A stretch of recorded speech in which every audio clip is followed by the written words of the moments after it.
The first thing I noticed was the smell of cardamom and sugar thick in the warm air of my sister's living room. It was the kind of smell that usually meant comfort, tea, laughter, the soft clinking of cups on saucers. Family, safety. But that evening, something in the air felt wrong. It was my nephew Armin's engagement party, a small gathering before the big celebration. Close relatives, a few friends, soft music playing in the background. Everyone smiling too hard as if the happiness had been carefully arranged like the cushions on the sofa, perfect on the surface, hiding the dust underneath.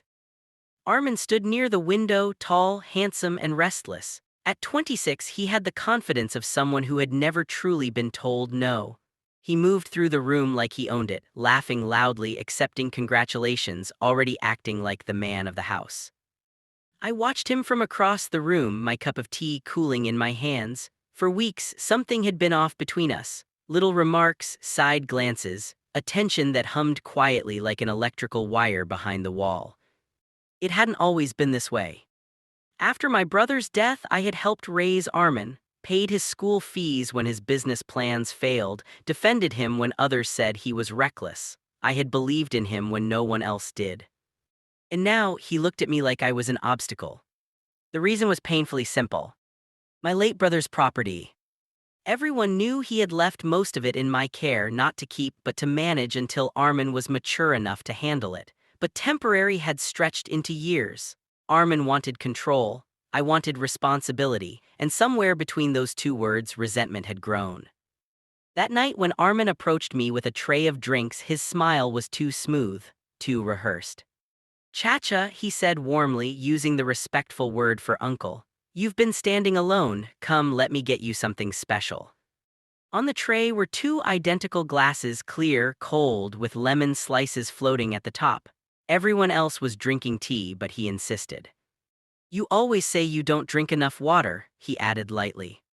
I met his eyes. For a second something flickered there, not affection, not respect, something colder, impatient, calculating. A memory stirred in me, my brother years ago warning me in a half-joking tone, "This boy will grow up too fast, watch him. The world teaches sharp lessons to sharp minds." I didn't accuse, I didn't react, I simply reached out. At the last moment, as if distracted by someone calling my name, I switched the glasses in my hands. The movement was so natural, so careless-looking, no one noticed, not even Armin. "Thank you," I said softly. He nodded and lifted the other glass to his own lips. We drank. 5 minutes passed. At first, nothing happened. Laughter continued. Someone turned up the music. His fiancée was opening gifts. The room buzzed with celebration. Then Armin's smile faltered. He placed a hand on his chest as if suddenly short of breath. His laughter cut off mid-sound. Confusion crossed his face. "Are you all right?" his mother asked. He tried to answer. The words didn't come out properly. His glass slipped from his fingers and shattered on the marble floor. And then he collapsed. The room erupted into chaos. Someone screamed, chairs scraped back. His fiancée dropped to her knees beside him, calling his name over and over. My sister's face drained of color as if all the blood had fled at once. I stood frozen, my untouched glass still in my hand.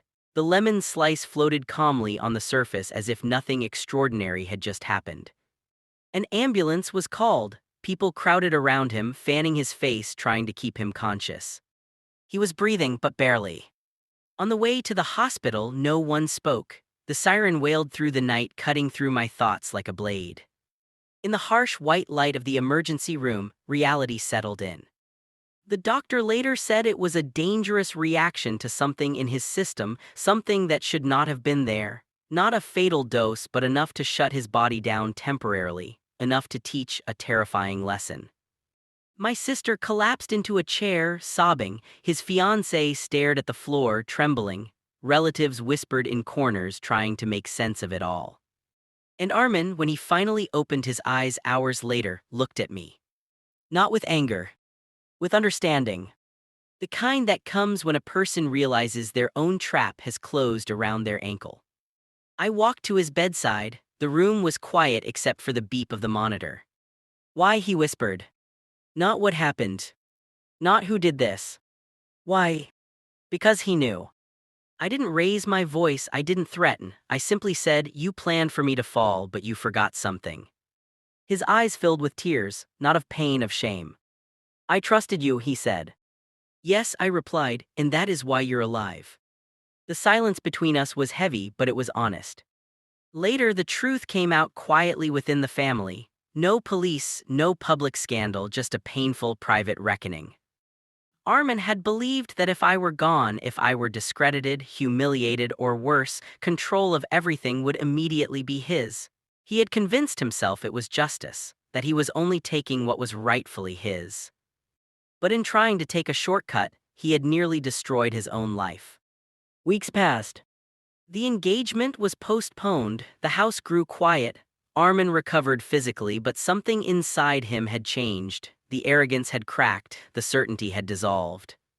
One evening he came to see me, no audience, no family around, just us. "I thought you were in my way," he said.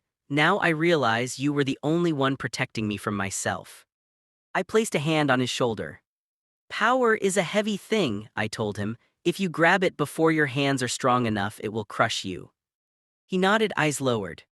That night, as I poured tea in the same cups, I remembered the moment I had switched the glasses. Such a small movement, such a thin line between life and ruin. They had thought I would be the one to go down. But fate, or perhaps conscience, had other plans. And in the end, the fall that mattered wasn't the one that sent a body to the floor.